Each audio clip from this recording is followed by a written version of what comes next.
Bonsoir à tous. Il y a 3 ans, un référendum auprès des intellectuels désignait Claude Lévi-Strauss comme l'intellectuel français le plus influent.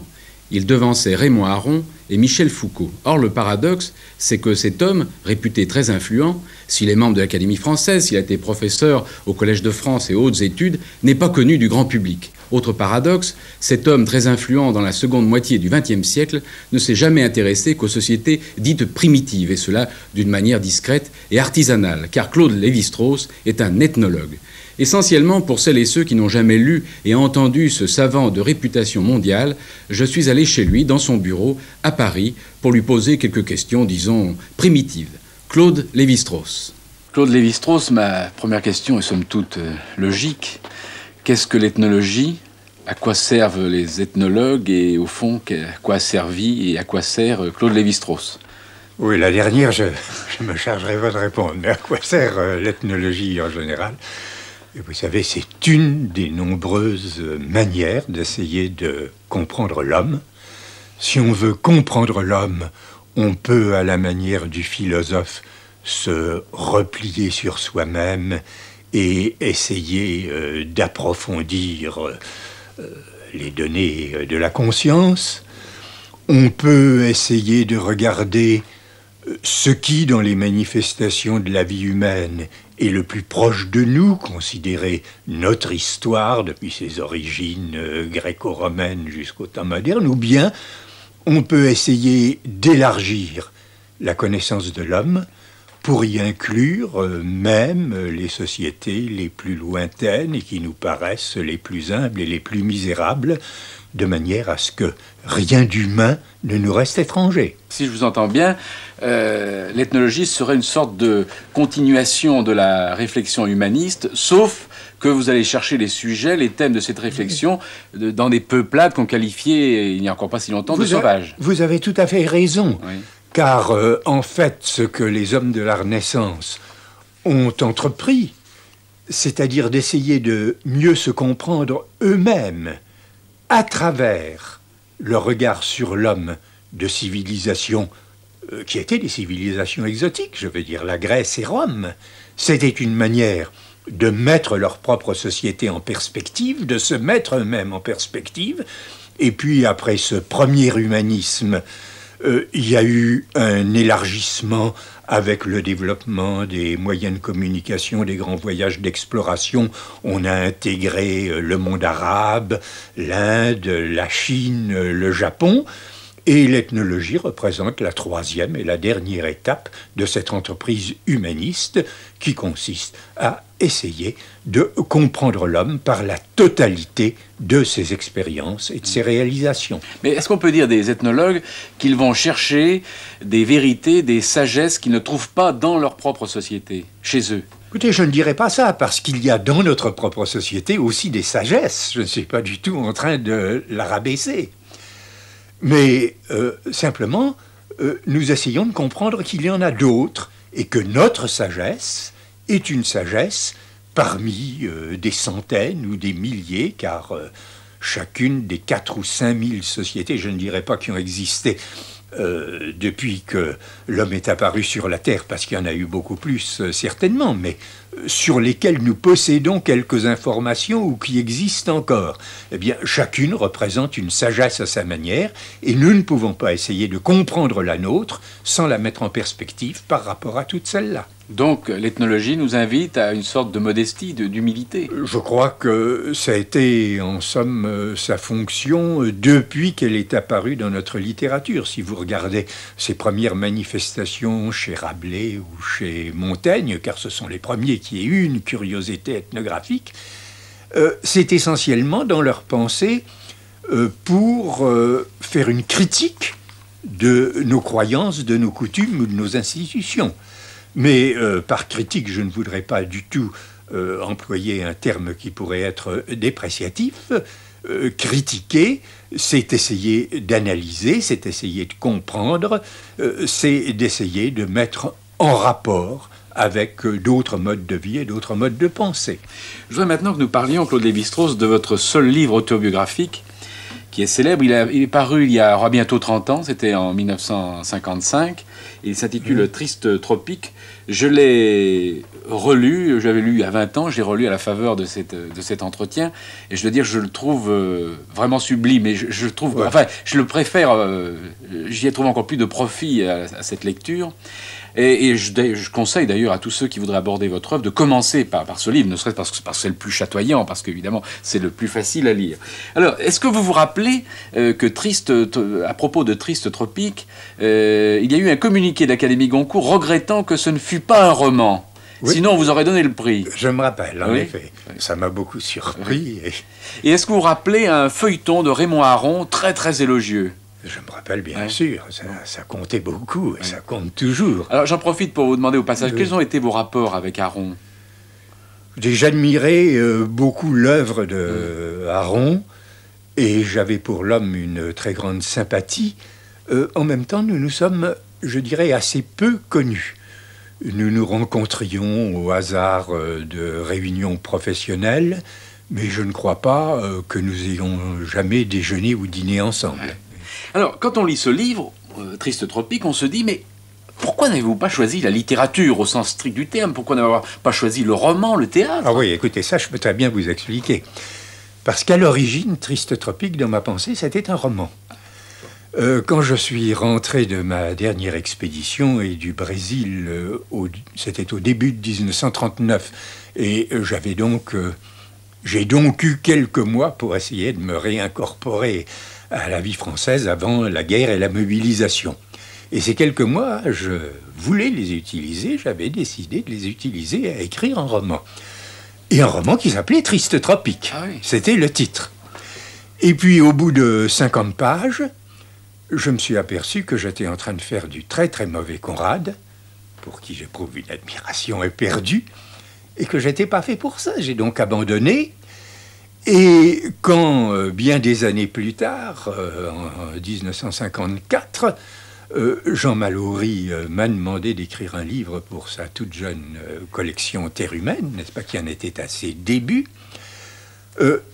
j'ai écrit celui-là, qui n'est pas un roman, mais où, en souvenir, j'ai gardé le titre de ce qu'il aurait pu être, c'est-à-dire Triste Tropique, et uniquement les 3 ou 4 pages du roman qui m'avaient paru pouvoir être sauvées, ce sont les pages imprimées en italique qu'ils appellent un coucher de soleil. Oui, mais alors justement, c'était le début du roman. Oui, mais justement, ce coucher de soleil qui restait célèbre, c'est vrai, ces pages prouvent que vous savez admirablement écrire, raconter, et dans les détails. J'ai pas assez d'imagination, je ne sais pas inventer, je ne sais pas créer des personnages.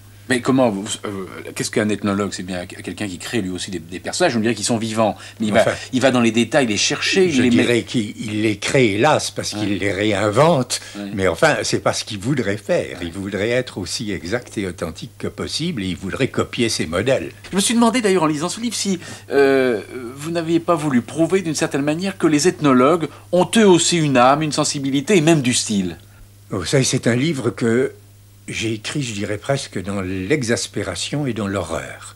Ah bon? Oui, ça n'est pas du tout ce que j'avais envie de faire. J'avais envie de faire de la science, si vous voulez.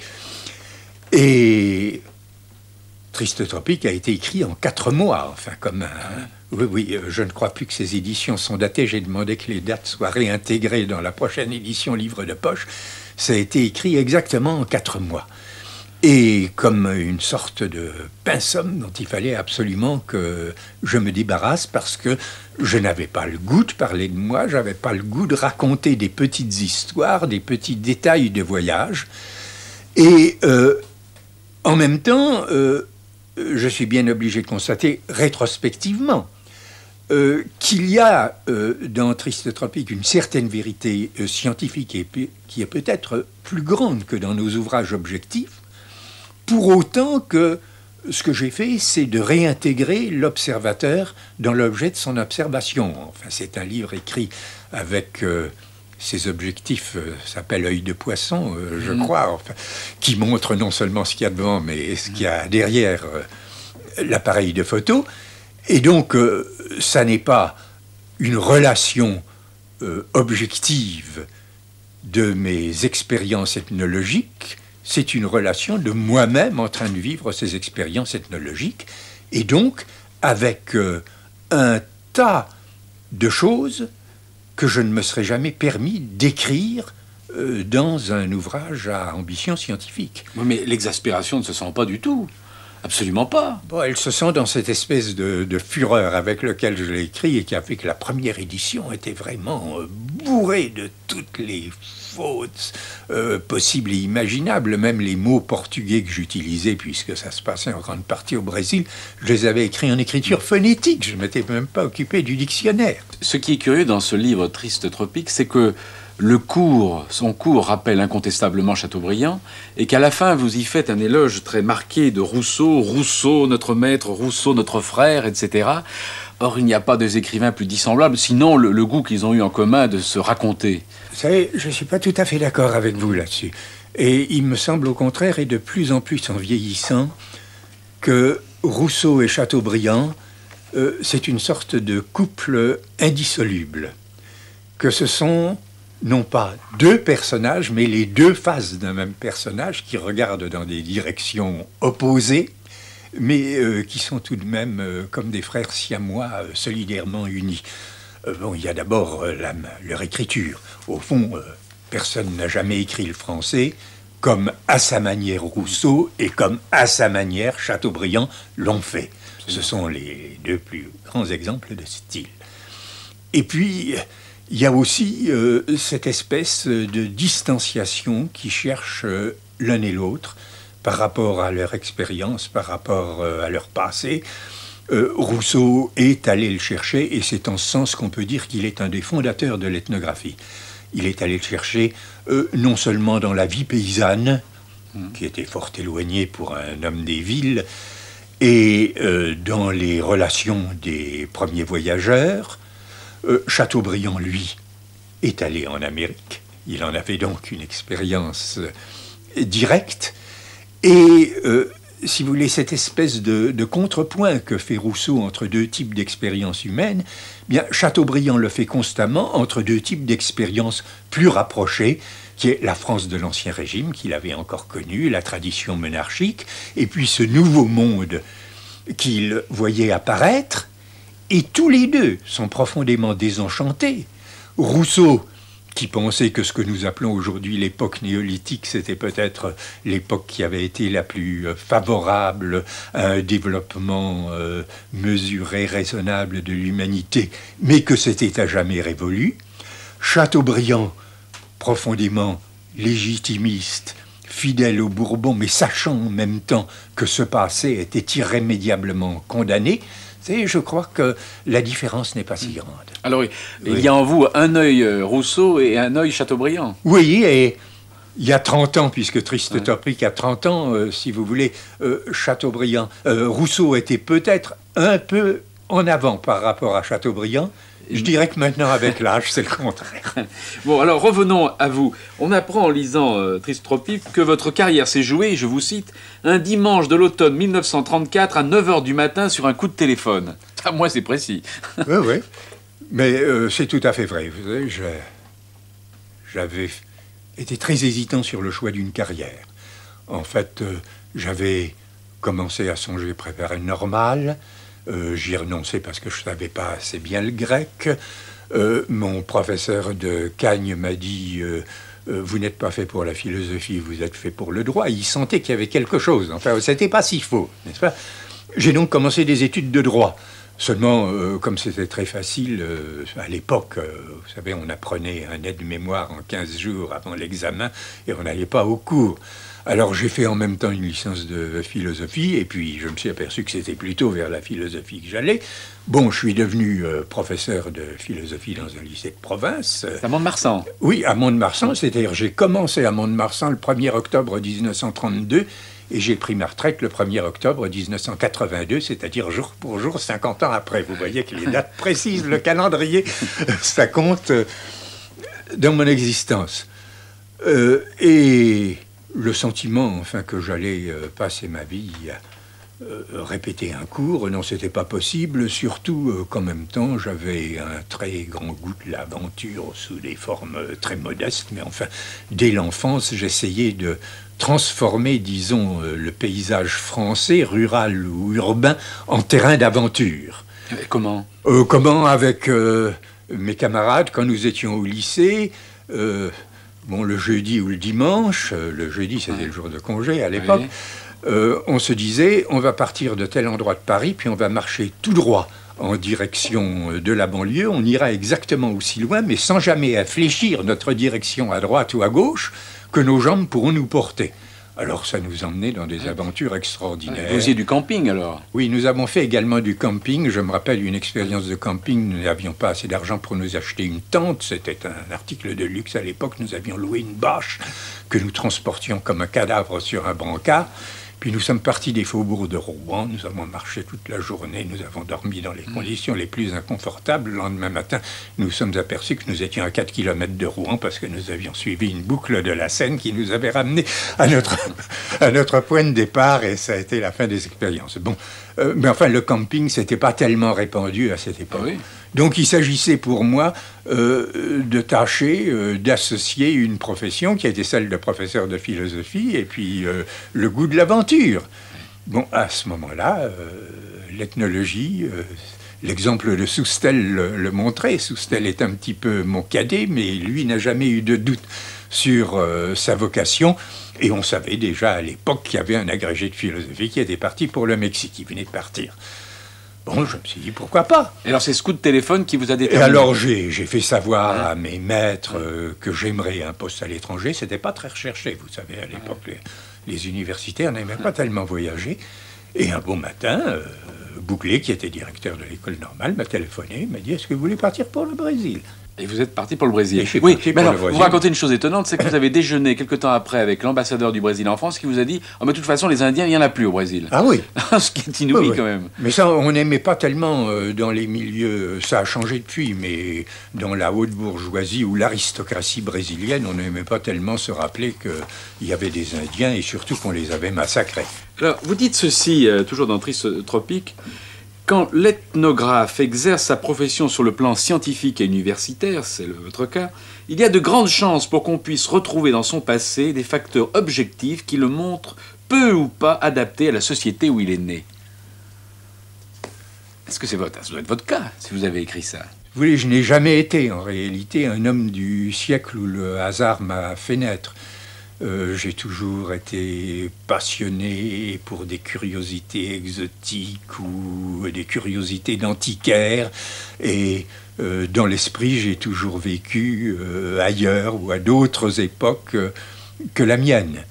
Je me sens, en réalité, nous parlions de Rousseau, nous parlions de Chateaubriand, je me sens beaucoup plus un homme du XVIIIe, ou peut-être du XIXe siècle, davantage encore, qu'un homme de ce siècle où, en réalité, tout ce que j'aime, tout ce à quoi j'attache du prix, je ne suis pas en train de faire son procès ni de le condamner, c'est une confession autobiographique, n'est-ce pas, que je suis en train de vous faire. Eh bien, tout ça est en train d'être détruit et de disparaître. Moi, j'aurais aimé vivre à une époque où, disons, les moyens de communication étaient déjà suffisamment rapides pour qu'on ne passe pas toute son existence comme Marco Polo à traverser le monde. Mais où en même temps, le fait de voyager pendant 3 mois sur la mer vous amenait à une expérience totalement irréductible à celle dans laquelle on a vécu. Tandis que maintenant nous prenons l'avion, nous y sommes en 8 heures, en 10 heures ou en 12 heures, et puis qu'est-ce que nous retrouvons? C'est une aérogare qui est exactement identique à celle que nous venons de quitter. Donc, pour vous, à cette époque, changer de continent, aller chez les Indiens du Brésil, c'était d'une manière changer de siècle.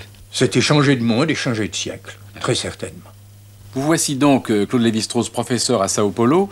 Vous faites très vite de l'ethnologie, ou ça prend beaucoup de temps? Nous sommes en quelle année? Nous sommes au début 35.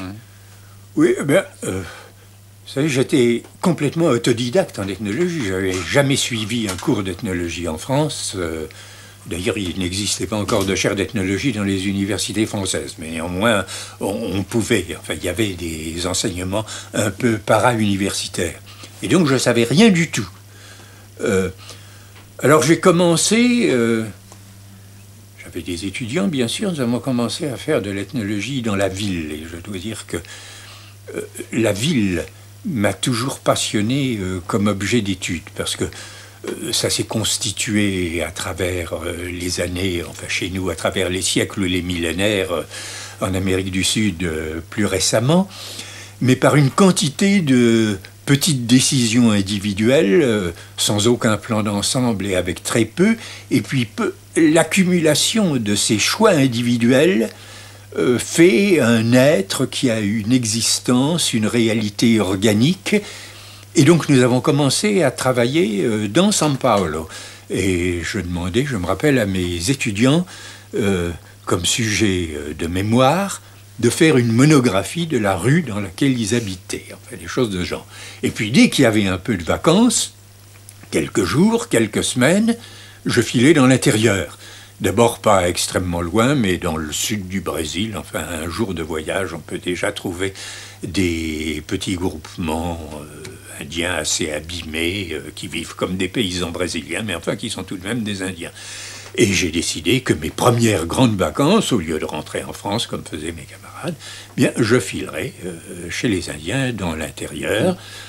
C'est ce que j'ai fait la première, la deuxième année. Et puis ensuite, j'ai rapporté des collections ethnographiques à Paris. Elles ont été exposées par le Musée de l'Homme. On m'a accepté comme un ethnologue de plein droit. Et j'ai pu obtenir des crédit pour faire une mission d'une année alors dans l'intérieur qui a duré, comme je le rappelais tout à l'heure, jusqu'à la veille de la guerre. Et votre terrain d'élection a été d'abord l'Amérique latine, et puis ensuite vous avez remonté l'Amérique centrale et l'Amérique du Nord. L'Amérique centrale, non, ça n'a jamais été mon terrain, mais l'Amérique du Nord, oui. Par la suite, j'ai vécu aux États-Unis, j'y suis retourné beaucoup, et au Canada, et j'y ai également un peu travaillé. Mais en réalité, je sais très bien que je ne suis pas un homme de terrain. Je n'ai pas cette patience fantastique qu'il faut pour pendant des heures et des heures, depuis 6 heures du matin jusqu'à minuit, travailler. Il y a un texte d'ailleurs assez extraordinaire là, sur la difficulté du travail. Je vais vous le citer. D'ailleurs, ça sera une bonne occasion pour les téléspectateurs de se rendre compte de votre style. Vous dites ceci. Un jour, vous êtes, il y a 2 bandes ennemies qui sont en train de se taper l'une contre l'autre. Les 2 bandes ennemies qui s'étaient rencontrées à Campos Novos, toujours sur le point d'en venir aux mains, nourrissaient des sentiments qui n'étaient pas plus tendres à mon égard. Je devais me tenir sur le qui-vive. Et le travail ethnographique était pratiquement impossible. Dans des conditions normales, l'enquête sur le terrain se révèle déjà éprouvante. Il faut être levé avec le jour, rester en éveil jusqu'à ce que le dernier indigène se soit endormi. Et même, parfois, guetter son sommeil, s'appliquer à passer inaperçu en étant toujours présent, tout voir, tout retenir, tout noter, faire montre d'une indiscrétion humiliante, mendier des informations d'un gamin morveux, se tenir prêt à profiter d'un instant de complaisance ou de laisser-aller, ou bien savoir pendant des jours refouler toute curiosité et se cantonner dans la réserve qu'impose une saute d'humeur de la tribu. Oh, c'est une vie effrayante. C'est une grande vie, c'est essentiel. Enfin, si vous considérez que tous ces efforts sont destinés à recueillir des informations sur une expérience humaine qui n'était pas connue, qui bientôt n'existera plus et qui fait pourtant partie du patrimoine de l'humanité comme un élément irremplaçable, ben, ça n'est pas payé trop cher. Mais enfin, je ne suis pas exactement fait pour ça. Mais ça se sent parce qu'il y a des moments, vous sombrez pas dans le découragement, mais vous êtes atteint par le découragement. Vous dites ceci à un moment, surtout on s'interroge, qu'est-on venu faire ici, dans quel espoir, à quelle fin, qu'est-ce au juste qu'une enquête ethnographique? J'avais quitté la France depuis bientôt 5 ans, j'avais délaissé ma carrière universitaire, pendant ce temps mes condisciples plus sages en gravissaient les échelons, ceux qui comme moi jadis avaient penché vers la politique étaient aujourd'hui députés, bientôt ministres, et moi je courais les déserts en pourchassant des déchets d'humanité. Je vais vous raconter quelque chose. Il y a dans la littérature ethnographique, il y a un nom et il y a un homme, celui de Malinowski, que nous entourons tous de vénération parce que nous le considérons comme le plus grand travailleur de terrain qui ait jamais existé. Il a écrit des livres, La vie sexuelle des sauvages de la Mélanésie, Les Argonautes du Pacifique, etc., qui sont de véritables chefs-d'œuvre par la sensibilité aiguë, en même temps le don littéraire avec lequel il captive la vie des sociétés indigènes. Et puis bien après la mort de Malinowski, on a trouvé son journal. Et on a publié son journal. Et dans ce journal, il s'exprime, c'était bien postérieurement à Triste Tropique que cette publication, il s'exprime exactement dans les mêmes termes que j'emploie ici. Alors même le plus grand travailleur de terrain éprouve à certains moments ces sentiments. Seulement, il y avait aussi une autre raison, si vous voulez. c'est que dans l'histoire de toutes les sciences, enfin, je dirais qu'il y a des périodes fluctuantes. Il y a des périodes où la première tâche, c'est de ramasser, c'est d'accumuler des matériaux. Et là, c'est le travail de terrain qui l'emporte. Et puis, il y a d'autres moments où la masse des matériaux accumulés est devenue telle qu'on n'y comprend rien du tout. C'est devenu une sorte de fouillis, un désordre qu'on ne peut plus maîtriser. Et à ce moment-là, il faut que certains, parmi les représentants de cette science, je ne dirais pas tous, parce que le travail sur le terrain doit constamment se poursuivre, mais que certains s'arrêtent un peu et essayent d'assimiler la masse de matériaux et de les mettre en ordre. Et au fond, c'est la nécessité que j'ai ressentie de façon plus aiguë, et en raison des circonstances à l'époque où je me mettais au travail, et en raison de ces caractéristiques personnelles, enfin, dont nous parlions. Et puis vous dites ceci, qui est assez curieux quand même. Une expédition ethnographique dans le Brésil central se prépare au carrefour Réaumur-Sébastopol. C'était essentiellement vrai à mon époque, Oui. c'est-à-dire à une époque où il existait encore, je m'excuse d'employer le terme, mais des vrais sauvages. Maintenant, ce ne serait plus exactement la vérité, puisque enfin, je pourrais citer le cas d'un de mes collègues, et des meilleurs, qui, travaillant sur des gens, je ne dirais pas qui étaient encore à l'âge de pierre, ils ne l'étaient plus, mais ils savaient parfaitement encore, et faire des instruments de pierre et s'en servir. Eh bien, tout de même, pour assister à un grand rituel d'initiation, très secret, ce qu'on lui a demandé comme paiement, c'est une Toyota. Ah oui. Ah oui. Parce que il s'agissait de la Nouvelle-Guinée. Cette tribu commençait à cultiver le café. Elle avait besoin d'une voiture pour aller vendre ses sacs ou les amener au dépôt sur les pistes. Alors nous ne sommes plus, à l'heure actuelle, à l'époque des perles de verroterie. C'est ça. Alors au carrefour Réaumur-Sébastopol, vous allez chercher la bimbeloterie. Oui, mais de la bimbeloterie qui devait être d'excellente qualité, parce qu'il n'y a pas de plus grand, de plus merveilleux artisan que ces gens qui sont démunis de tout. Et vous n'arriverez pas à les satisfaire avec des perles qui déteignent. Vous employez la même stratégie que les missionnaires ou les aventuriers. Il faut arriver avec des choses qui brillent. Il faut arriver avec des choses qui plaisent. Ouais. Vous dites à un moment, et c'est peut-être une des raisons pour lesquelles vous avez choisi l'ethnologie, et pourquoi vous y avez réussi, vous dites simplement « j'ai l'intelligence néolithique ». Qu'est-ce que ça veut dire, une intelligence néolithique ? Ça veut dire que je me sens peu capable de mettre en culture une terre et de savoir, année après année, l'amender par des engrais, la cultiver pour en tirer des récoltes de plus en plus profitables. Je suis beaucoup plutôt, au point de vue intellectuel, comme ces Indiens que j'ai connus et que j'ai aimés, qui défrichent un morceau de forêt, ils cultivent pendant 2 ou 3 ans quelque chose, et puis ensuite la terre est épuisée, bon, on s'en va ailleurs et on met un nouveau terrain en culture. Ça, c'est l'économie de la période néolithique, et il me semble que mon cerveau travaille un peu de cette façon-là. Je ne dis pas ça à titre d'éloge, c'est une infirmité plutôt qu'autre chose. Vos premiers travaux, Claude Lévi-Strauss, sont portés sur les liens de parenté. Pourquoi ? Parce que dans les sociétés qu'étudient les ethnologues, la parenté constitue, je dirais, l'armature même du groupe social. Ou bien on est parent, ou bien on est un étranger. Et donc à l'intérieur du groupe, tout le monde est parent. Et ces sociétés, aussi étranges que ça puisse nous paraître, ont des règles de mariage qui peuvent être d'une complication extrême pour choisir, puisque tout le monde est parent, on se marie entre parents, mais pour choisir parmi les parents ceux avec qui on a le droit ou l'obligation, ou bien au contraire, on n'a pas le droit de s'épouser. Alors il y a là toute une espèce de mécanique, toute une géométrie des rapports sociaux, qui est la façon dont on peut aborder les sociétés humaines, une des façons dont on peut aborder les sociétés humaines pour comprendre comment elles fonctionnent.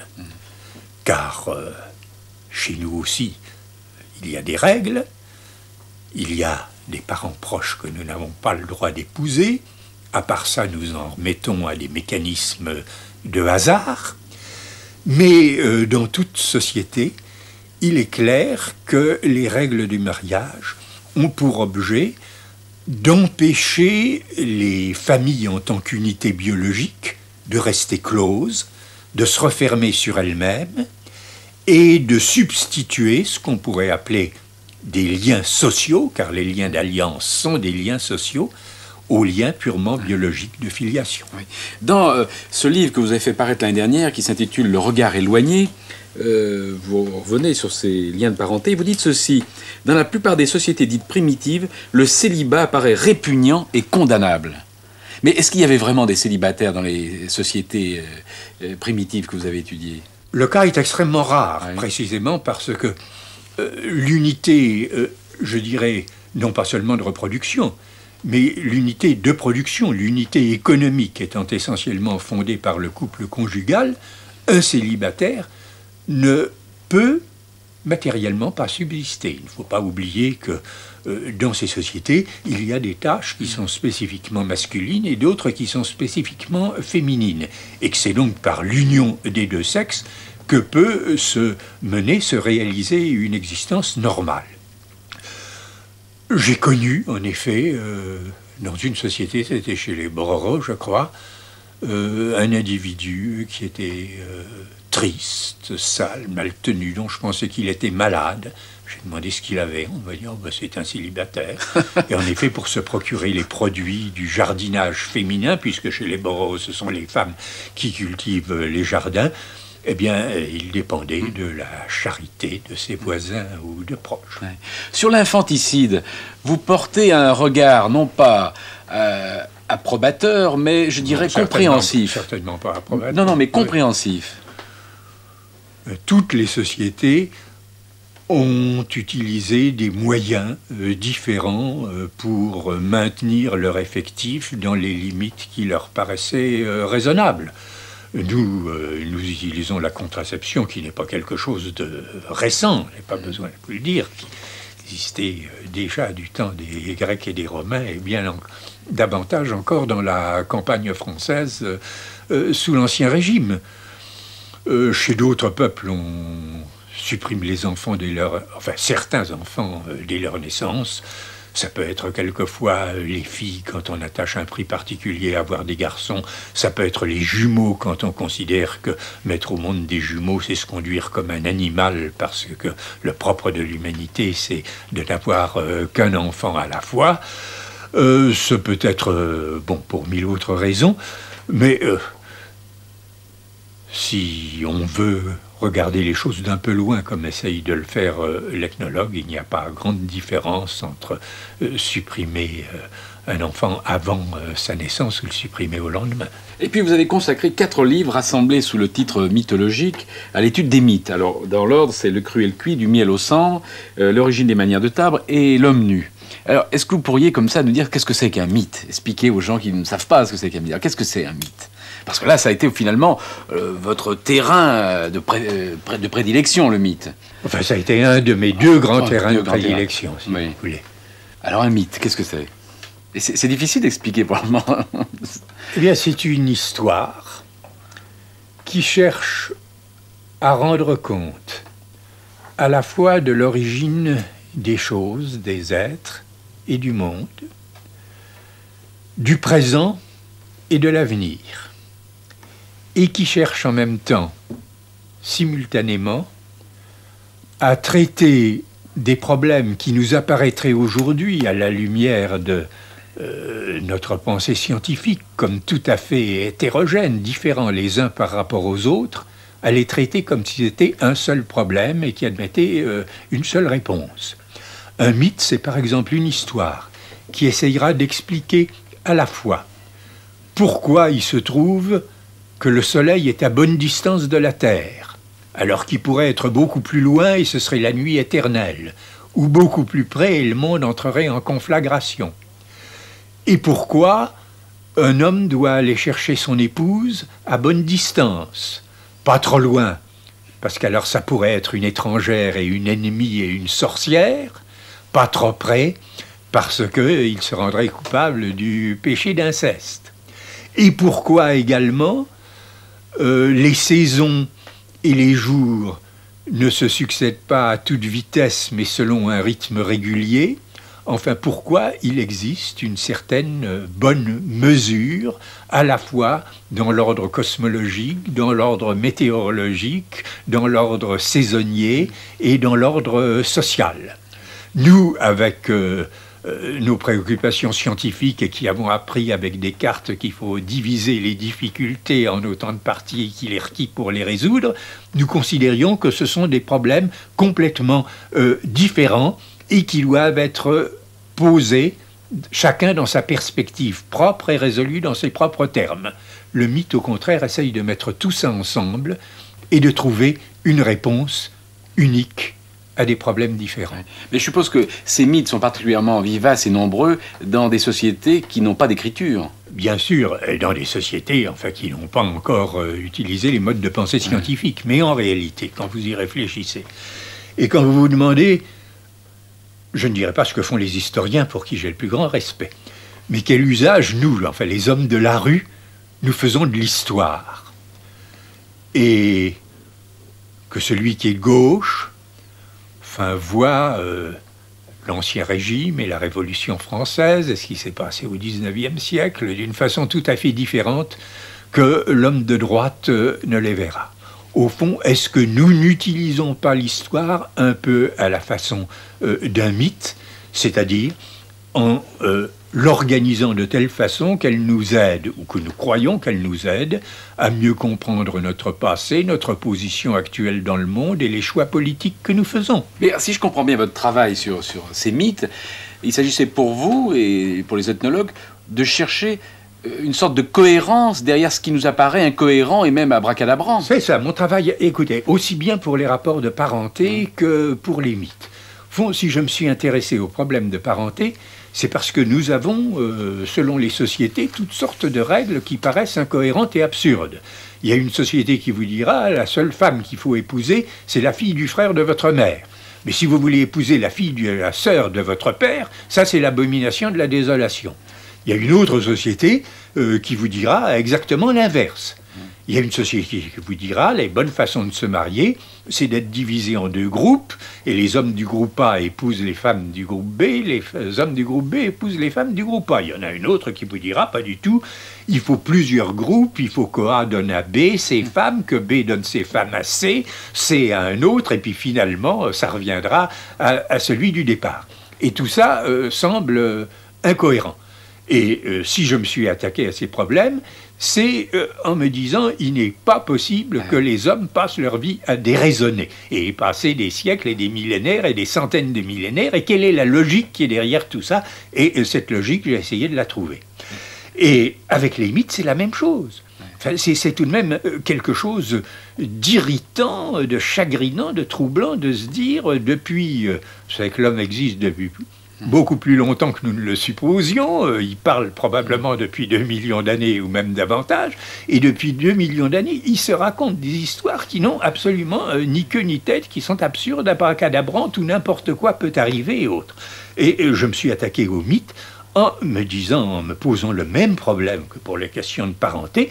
Est-ce que, d'une certaine manière, il n'y a pas derrière tout ça une logique ? Je suppose, Claude Lévi-Strauss, qu'il n'y a pas que les hommes, les femmes, les liens de parenté, les mythes qui sont pour vous pleins d'enseignements. Il y avait aussi les objets, les vêtements. Les objets, les vêtements, et je dirais chez ces peuples que nous étudions et que nous appelons à tort primitifs, il y a derrière chaque objet, il y a un empilage de mythes et de croyances et de représentations. Mais vous avez rapporté beaucoup d'objets J'en ai rapporté beaucoup, mais ils sont tous au musée de l'Homme, parce que j'étais très puritain, si je puis dire, surtout dans mes jeunes années. Je considérais qu'on n'avait pas le droit de garder un document scientifique Mais enfin, j'ai un peu ramassé des objets au cours de mon existence, oui. C'est vrai, c'est que chez vous, il y a beaucoup de livres, mais je vois très peu. Je me disais, je vais entrer au musée Guimet, mais pas du tout. Alors quand même, là, je vois un totem là, derrière vous. Qu'est-ce que c'est que ça, ce totem?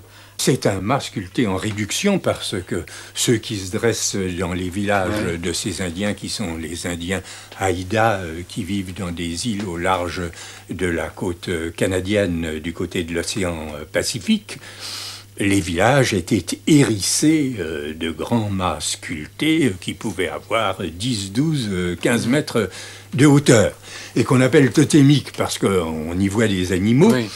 Mais en fait, ce sont beaucoup plutôt des blasons, exactement comme les blasons de notre Moyen-Âge, où chaque maison noble, parce que ce sont des sociétés très aristocratiques, rassemble des événements caractéristiques ou les symbolise de sa généalogie en remontant jusqu'aux temps les plus lointains. Et alors, nous parlions tout à l'heure du mythe, et j'essayais de vous dire ce que c'est que le mythe pour un ethnologue. Mais si vous aviez posé la question à un de ces Indiens, ou en général à n'importe quel Indien des deux Amériques, parce que là, il y a une étrange unanimité, et si vous lui avez demandé qu'est-ce que c'est qu'un mythe, il vous aurait répondu, c'est une histoire qui se passe à une époque où les animaux et les hommes n'étaient pas réellement distincts, et où ils pouvaient passer indifféremment de la forme humaine à la forme animale.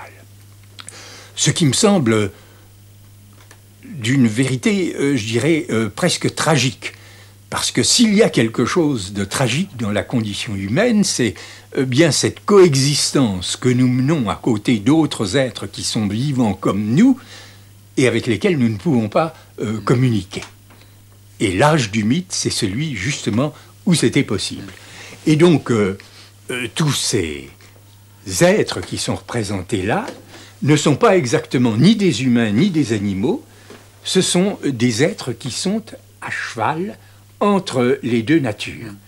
Et ce qui fait la grandeur de cet art, qui est un des plus majestueux, importants que je connaisse, c'est précisément cette extraordinaire capacité qu'ils ont eue d'exprimer cette vérité d'ordre surnaturel.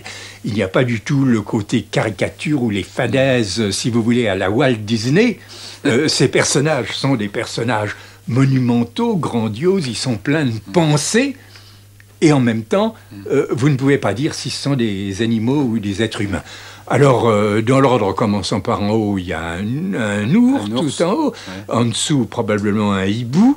Alors la grande figurine est plus étrange, et si on veut la lire, on constate d'abord que cette créature a un labré, c'est-à-dire un disque de bois dans la lèvre inférieure. Donc c'est une femme, parce qu'il n'y a que les femmes qui portaient le labré chez les Haïda. Ensuite, parce qu'il s'agit d'un art qui est complètement codé, stéréotypé. Vous voyez trois petits motifs en forme de demi-lune sur le front qui représentent les ouïes d'un poisson, et en dessous, un organe protubérant qui est la queue. Alors à ces signes, vous savez qu'il s'agit d'une roussette, c'est-à-dire un squale, n'est-ce pas? Un petit squale. Bon, qu'est-ce que ça veut dire? Ça rappelle que dans l'histoire de cette famille, il y a eu une femme dans les temps très anciens, et à l'époque où les animaux et les humains n'étaient pas distincts, qui s'est moquée du peuple des roussettes. Et alors ils l'ont entraînée, ils l'ont kidnappée, et ils l'ont changée elle-même en roussette. Et voilà l'incident que ça a. Alors en dessous, quelque chose de très important, c'est le corbeau. Et le corbeau, c'est la principale divinité de ces peuples qui ont résolu le problème du mal d'une façon très différente de la nôtre. Nous nous faisons un Dieu tout-puissant et très bon, et nous n'arrivons pas à comprendre comment le mal est entré dans l'univers. Eux font un Dieu qui est un trompeur, par vocation et par nature, et qui par conséquent fabrique en même temps le bien et le mal, d'où l'absence totale de problème à se poser sur l'existence du mal dans l'univers. Ils ont bien de la chance. Oui, ils ont bien de la chance. Alors le fait qu'il y ait des grenouilles se rapporte à un incident de son existence, où il avait volé le soleil qui était dans une boîte, il l'a proposé à un peuple en échange de nourriture qui n'ont pas voulu lui donner, alors il les a changés en grenouilles. Ouais. Et alors, tout en bas, un personnage qui se reconnaît exactement à certains caractères, les deux incisives fortement marquées, la petite baguette qu'il tient dans ses deux mains, c'est un castor. Et puis, il y a un mot qu'il faut bien prononcer dans cette émission, Claude Lévi-Strauss, parce que votre nom y est attaché, c'est le mot structuralisme. Alors, structuralisme, pour ceux qui ne savent pas ce que c'est quoi? C'est un mode de pensée, une méthode d'analyse, une idéologie, qu'est-ce que c'est? C'est un mot qui a été tellement mis à toutes les sauces, si vous voulez, que moi-même, je n'ose plus l'utiliser. Parce qu'en réalité, on s'est imaginé que c'était une grande nouveauté. Pas du tout. Enfin, c'est tout simplement un effort pour introduire dans les sciences, ou ce qu'on appelle à tort, les sciences de l'homme ou les sciences sociales, parce que nous ne sommes pas des sciences, un petit peu plus de rigueur qu'il y en avait précédemment. Et en fait, c'est qu'on croit qu'il s'agit d'une découverte récente. Non, je crois que la façon la plus simple de faire comprendre ce que c'est que le structuralisme, dire nous avons affaire, nous autres qui étudions les hommes ou les sociétés humaines, à des objets qui sont extraordinairement compliqués, qui sont en réalité beaucoup plus compliqués que les plus compliqués de ceux que nos collègues biologistes ou physiciens étudient. Et donc, à la limite, nous ne sommes pas capables de décrire de façon satisfaisante. Un petit peu comme un visage humain. Enfin, vous pouvez lire pendant 20 pages de Proust la description du visage d'Odette de Crécy, disons. Vous ne verrez pas Odette de Crécy. Tout ce que vous saurez, c'est qu'elle n'avait aucun rapport avec René Lamouty. Mais enfin, vous ne saurez pas, vous ne saurez pas, vraiment, vous ne pourrez pas voir le visage d'Odette de Crécy. Et c'est à l'époque de la Renaissance qu'un grand peintre allemand, Albert Dürer, s'est aperçu, parce qu'il était peintre, c'était un problème qui le préoccupait, il dessinait, que s'il n'était pas possible de décrire très exactement un visage et un autre visage, on pouvait trouver une règle de transformation très simple qui permettait de passer de ce visage A à un visage B, par une déformation en elle-même facile à réaliser. Eh bien, au fond, le structuralisme, c'est ça. C'est en face d'objets très compliqués, de se dire, nous n'essayerons pas de décrire ces objets dans les moindres détails parce que nous n'y arriverions jamais. Une vie ne serait pas suffisante pour décrire 1 heure de la vie d'une société humaine de 50 personnes, n'est-ce pas? Mais nous essaierons de comprendre quelle est la différence entre cette société et une autre société. Et nous apercevons que si chacune de ces sociétés prises à part est très compliquée, en réalité, la différence entre elles, la relation entre elles peut être plus simple. Je voudrais que maintenant que nous en revenions à Triste Tropique et puis à la parenthèse que fut dans votre vie, comme d'ailleurs dans beaucoup de la vie d'homme, de la guerre. Et vous racontez dans Triste Tropique que vous avez fait la connaissance d'André Breton sur le bateau qui vous emmenait d'abord, je crois, à Pointe-à-Pitre. Vous emmenez à la Martinique, à Fort-de-France. C'est ça, oui. Fort-de-France. Et puis ensuite, vous êtes devenu son ami et vous avez vécu aux États-Unis, réfugié avec lui. Vous êtes devenu ami. Mais alors, je voudrais avoir votre témoignage sur André Breton, parce qu'on a toujours dit qu'il avait un caractère impossible, etc. André Breton était un personnage qui était loin d'être simple, comme ces phénomènes humains dont nous parlions il y a un instant. C'était à la fois un homme d'une courtoisie extraordinaire, qui avait un côté grand siècle, qui était fidèle dans ses amitiés jusqu'au jour où il y avait quelque chose qui craquait. Et d'ailleurs, entre nous, entre tout le monde, il y a eu un jour quelque chose... Ah, ça a craqué aussi avec vous? Quelque chose qui a craqué. C'est une histoire absurde. J'aurais jamais pu imaginer qui put tirer un sujet de mécontentement, mais enfin, bon... ensuite, ça s'est arrangé un peu, mais ça n'a jamais été la grande amitié du capitaine Paul Lemerle, c'était le nom du bateau, et ensuite de nos années de New York, pendant lesquelles, avec Max Ernst, nous courions les petits antiquaires à la recherche d'objets du genre de celui-ci, qui à cette époque-là étaient considérés comme de purs documents ethnographiques sans aucune valeur esthétique.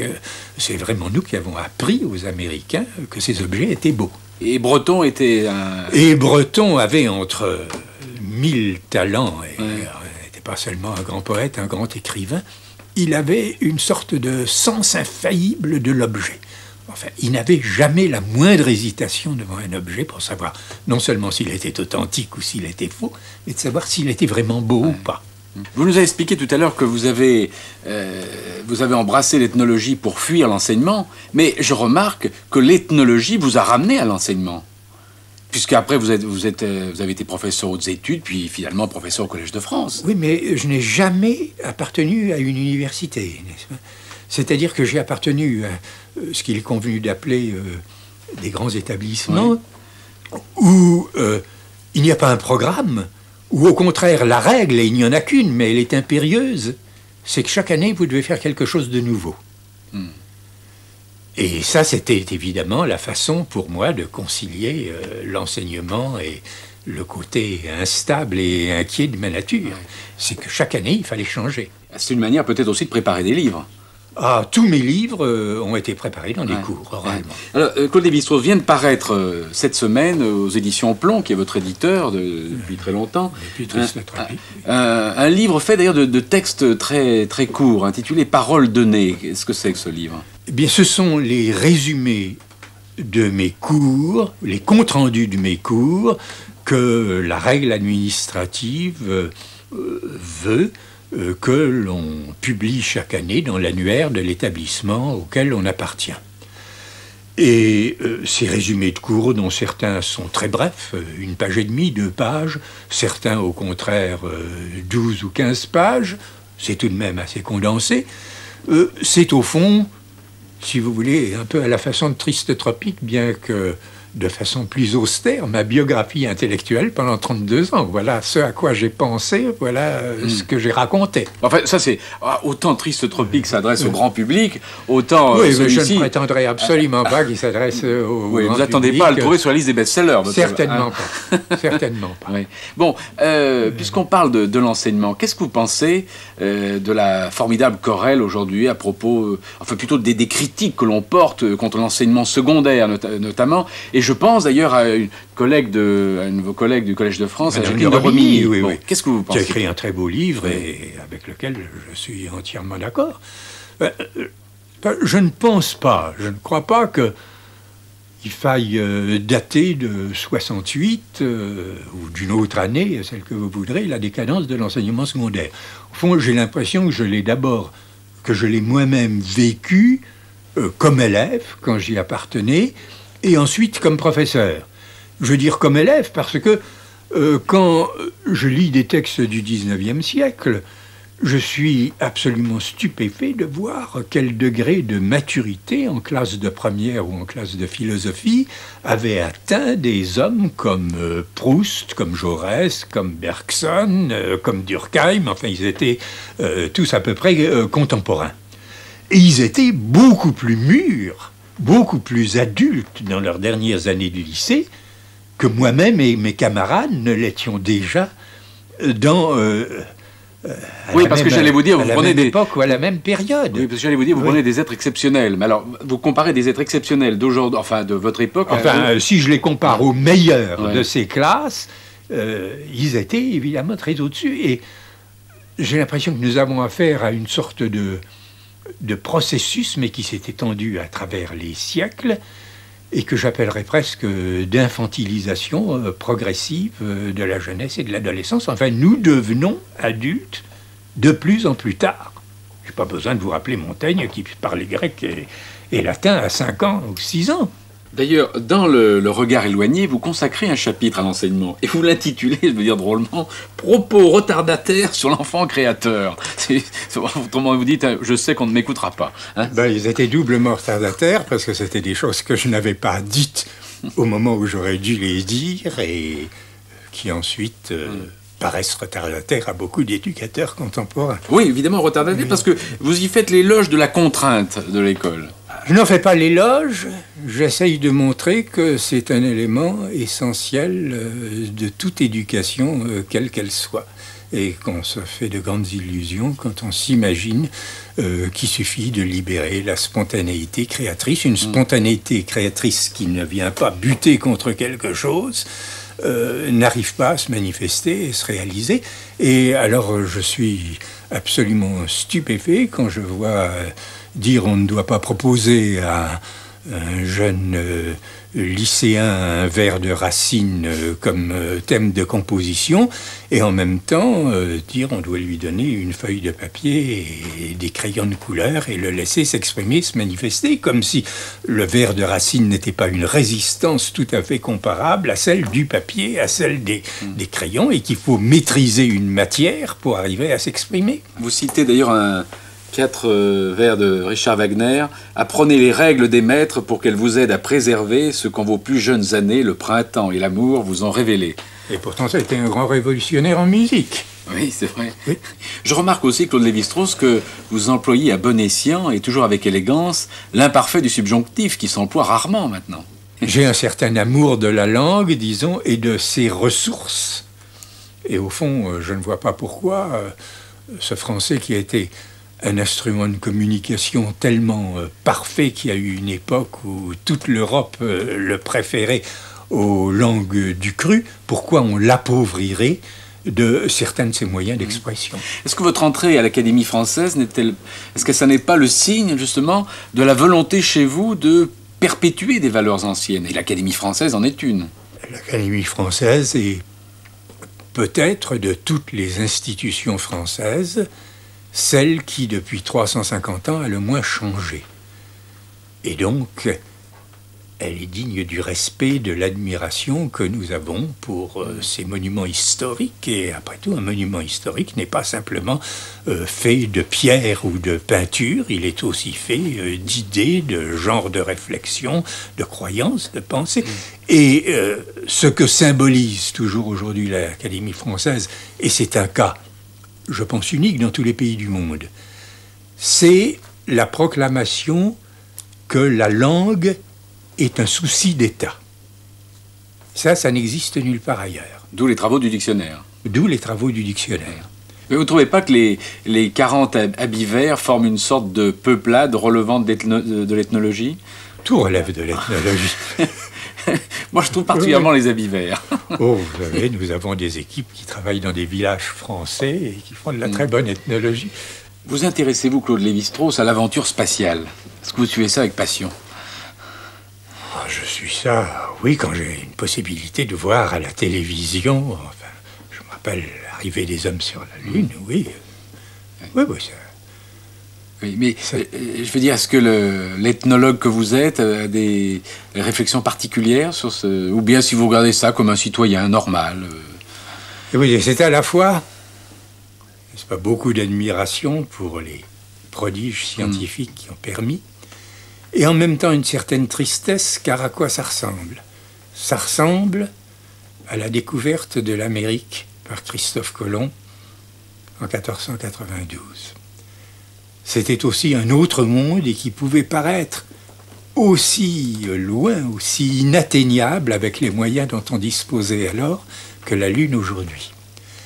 Mais ce monde, c'était un monde d'une richesse prodigieuse et qui vraiment apportait à l'humanité une moitié d'elle-même qu'elle ignorait, à la flore, à la faune, des espèces animales jamais connues. Enfin, nous vivons toujours d'ailleurs sur ce que nous avons acquis de l'Amérique. Et qu'est-ce qui nous reste? Il nous reste la Lune ou une autre planète où il n'y a pas d'habitants, où il n'y a pas de plantes, où il n'y a pas d'animaux. Enfin, ce qui nous reste à découvrir, en un sens, c'est bien triste. Autrement dit, la découverte de l'Amérique est finalement plus importante au regard de l'histoire que la découverte que l'Amérique. Il ne faut jamais dire des choses comme ça. Ah bon? Parce que l'histoire est imprévisible. Ah, vous êtes prudent, là. Oui. Bon, alors, vous nous avez dit tout à l'heure que, ce siècle, finalement, vous n'avez pas une grande passion pour lui. Mais j'ai quand même envie de vous demander, est-ce que vous vous intéressez à la politique au jour le jour? Je me tiens au courant, je lis plusieurs journaux, je lis plusieurs hebdomadaires. Ah, vous lisez quand même beaucoup de journaux, alors. Plusieurs journaux, plusieurs hebdomadaires, c'est beaucoup plus que la moyenne nationale. Hein. Enfin, je lis au moins 2 journaux par jour, 2 quotidiens, quelquefois 3, et je lis 4 ou 5 hebdomadaires. Ouais. Donc j'essaye de me tenir au courant. Je ne peux pas dire que j'y mets beaucoup de mon cœur, si vous voulez. J'ai le sentiment, j'ai fait beaucoup de politique dans ma jeunesse. Oui, vous étiez à la SFIO, je crois, dans les Jeunesses Socialistes. J'ai été secrétaire général de la Fédération des étudiants socialistes. J'ai même été candidat au Conseil général dans les Landes. Ça n'a pas donné grand-chose parce que je me suis cassé la figure en voiture. Là, c'était le premier jour où je prenais le volant d'une voiture. Je n'avais même pas de permis de conduire. Et donc, ça a mis un terme très rapide à ma campagne électorale. Mais j'ai eu, avec le passage des ans, le sentiment que j'avais fait de graves erreurs à l'époque. Lesquelles? J'ai été pacifiste avant 1939. Et puis ensuite, j'ai vécu la drôle de guerre sur la ligne Maginot, et puis ensuite la retraite à travers la France.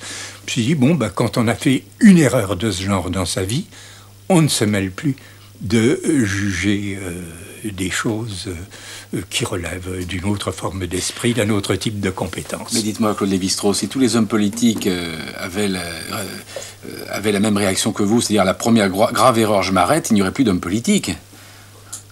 Vous ne trouvez pas? J'ai le sentiment que si j'avais fait dans mon métier d'ethnologue une erreur de ce calibre, oui. Je ne me serais plus autorisé à continuer, plus cru autorisé à continuer. Et la radio, la télévision, vous écoutez, vous regardez? J'écoute essentiellement de la musique pour autant que je peux encore en écouter. Oui, alors je suis content que vous abordiez ça, parce que votre grande passion, je crois, votre autre grande passion, c'est la musique. C'est la musique et... Enfin, j'ai tout à fait la possibilité d'écouter de la musique en travaillant. Je veux dire, je fais ça avec deux hémisphères différents du cerveau. C'est ça, il y a l'hémisphère Chateaubriand et l'hémisphère Rousseau, voilà, ça y est. Si vous voulez. Et je peux très difficilement travailler sans la musique qui, je dirais pas du tout, me fait un fond sonore, comme le prétendent certains, c'est pas ça. Ça excite le fonctionnement de mes cellules cérébrales. Vous pouvez écrire comme ça, en écoutant de la musique? Je ne peux vraiment bien écrire qu'en écoutant. C'est tout à fait curieux. Mais vous jouez d'un instrument? Dans ma jeunesse, j'ai essayé de jouer de tous les instruments. Je n'ai jamais arrivé à un résultat quelconque avec aucun. Est-il vrai, mais j'ai lu ça quelque part, que vous auriez aimé être un chef d'orchestre? Oui, mais ça, c'est profondément vrai. Ah oui? Enfin, oui. Si j'avais pu, si une bonne fée venait me proposer de recommencer mon existence, ce serait comme compositeur ou comme chef, à défaut comme chef d'orchestre. Vous êtes à la retraite aujourd'hui. Comment vivez-vous? À quoi employez-vous vos journées? J'ai beaucoup plus de travail qu'avant. Fichtre. Parce que quand j'étais en fonction et que je dirigeais le laboratoire d'anthropologie sociale que j'ai fondé, j'avais tout un secrétariat à ma disposition que je n'ai plus puisque je l'ai passé à mes successeurs. Vous n'êtes même plus une secrétaire? Non. Donc je dois faire beaucoup de courriers moi-même et ça prend beaucoup de temps. Et puis, je continue à écrire. Mais vous n'êtes plus de secrétaire parce que vous n'en voulez pas ou parce que vos moyens ne vous permettent pas de payer une secrétaire? Mes moyens ne me le permettent certainement pas. Et d'autre part, ça pose des problèmes de place, de locaux. Oui, mais alors ça, c'est quand même surprenant parce qu'un homme de votre compétence, de votre notoriété, je trouve ça un peu dommage qu'on ne vous facilite pas la vie. Vous savez, les usages français ne sont pas les mêmes que les usages à l'étranger. En effet, aux États-Unis, un professeur à la retraite conserve exactement les mêmes moyens de travail qu'il avait auparavant. Est-ce que chez les peuples... qui sont éteints peu à peu, est-ce qu'on traitait mieux leurs grands ancêtres, leurs grands doyens, leurs grands maîtres? Je dirais que ça dépend tout à fait des peuples, et que là, il ne faut pas généraliser. Mais si vous prenez ceux dont nous parlions tout à l'heure à propos de ce mât sculpté, eh bien, les auteurs de ces sculptures jouissaient certainement du même prestige qu'un Picasso ou un Matisse parmi nous. Il y a un mot que nous n'avons pas encore prononcé, Claude Lévi-Strauss, et dont l'absence étonnerait, c'est le mot écologie. Est-ce que les ethnologues n'ont pas été, avant tout le monde, les premiers écologistes? Je pense que c'est vrai. Et c'est vrai parce qu'ils sont à l'école de peuples qui, eux-mêmes, sont des écologistes, qui ont réussi au prix de toutes sortes de pratiques que nous jugeons superstitieuses et avec un peu de dédain, mais à se maintenir en équilibre avec le milieu naturel. Vous savez, quand parmi ces peuples que nous étudions, comme ceux d'Amérique du Sud et également du Nord, il existe des croyances en un maître des animaux qui veille jalousement sur les procédés de chasse et dont on sait qu'il enverra des châtiments surnaturels à celui ou à ceux qui tueraient plus qu'il n'est strictement nécessaire. Quand, pour cueillir la moindre plante médicinale, il est nécessaire de faire d'abord des offrandes à l'esprit de cette plante. Eh bien, tout cela oblige à entretenir avec la nature des rapports mesurés. Et certains peuples ont même cette croyance que le capital de vie qui est à la disposition des êtres fait une masse. Et par conséquent, chaque fois qu'on en prend trop dans une espèce, on doit le payer aux dépens de la sienne propre. N'est-ce pas? Comme chez un banquier où on a le compte qui vient au rouge. Eh bien, tout cela, bien sûr, frappe l'ethnologue et lui montre à quel point une façon, je dirais, sensée pour l'homme de vivre et de se conduire et de se considérer non pas comme nous l'avons fait depuis, je dirais presque depuis l'Ancien Testament et le Nouveau, et depuis la Renaissance aussi, comme les seigneurs et les maîtres de la création, mais comme une partie de cette création que nous devons respecter, puisque ce que nous détruisons ne sera jamais remplacé, et que nous devons transmettre tel que nous l'avons reçu à nos descendants. Ça, c'est une grande leçon, je dirais presque que c'est la plus grande leçon que l'ethnologue peut tirer de son métier. Mais vous pensez que vous avez une chance d'être entendu? Que l'homme renonce à être le seigneur de la création? Vous y croyez? Non. Très franchement, je n'y crois pas, et c'est pour ça que je ne suis pas optimiste et que je ne me sens pas très à l'aise dans la société ou dans la civilisation où je vis. Vous êtes retourné au Brésil, ou vous avez l'intention d'y retourner? Je ne suis jamais retourné au Brésil, et j'aurais eu beaucoup d'occasions de le faire, et surtout cette année où se célèbre le 50e anniversaire de l'université de São Paulo. Je veux dire que j'ai un petit peu de réticence à aller pleurer sur mes souvenirs de jeunesse et de retrouver des régions que, bien sûr, je voudrais revoir, mais que j'ai mis des mois à parcourir sur le dos d'un mulet ou un pirogue, ou même à pied, de les trouver traversés par des routes, et des Indiens que j'ai connus encore dans une fraîcheur, j'ose à peine dire primitive, parce que ce serait exagéré, mais enfin, menant une vie traditionnelle réduite à des sortes de clochards de part et d'autre de routes où circulent des camions. Oui, vous n'avez pas envie de voir ça, ce serait affreux. Enfin, j'ai à la fois envie et pas envie, ça n'est pas simple. Mais au fond, on a raison de dire que le prédateur de l'homme, c'est l'homme lui-même, c'est bien ça. Vis-à-vis de l'homme, très certainement. Enfin, j'ai l'impression que notre civilisation se développe de telle façon que nous devenons un peu vis-à-vis de nous-mêmes comme les peuples que autrefois, que nous dominions ou nous exploitions, l'étaient par rapport à nous. Nous devenons nos propres colonisés. Alors, pessimiste, vous avez prononcé le mot il y a un instant. Et pourtant, il y a en vous, certes, ce pessimisme, mais je ne sais pas, une sorte de gravité sereine, presque. Je disais tout à l'heure qu'il ne faut jamais faire de prophétie ou de prévision, et là encore, je pense que je peux me tromper, et qu'après tout, l'humanité qui a passé par beaucoup d'événements difficiles et de circonstances délicates peut très bien trouver le moyen encore de se sortir de celle-ci. Puis il y a autre chose, si vous voulez, qui me donne ce que vous appelez de la sérénité, c'est la croyance que j'ai dans la valeur et l'importance de la pensée scientifique. Et notre civilisation, avec toutes ses fautes, je dirais même quelquefois tous ses crimes, a en tout cas quelque chose à son actif, qui est d'avoir donné naissance à la pensée scientifique et de l'avoir développée au cours des 50 dernières années, plus qu'elle ne l'avait jamais été dans les années antérieures.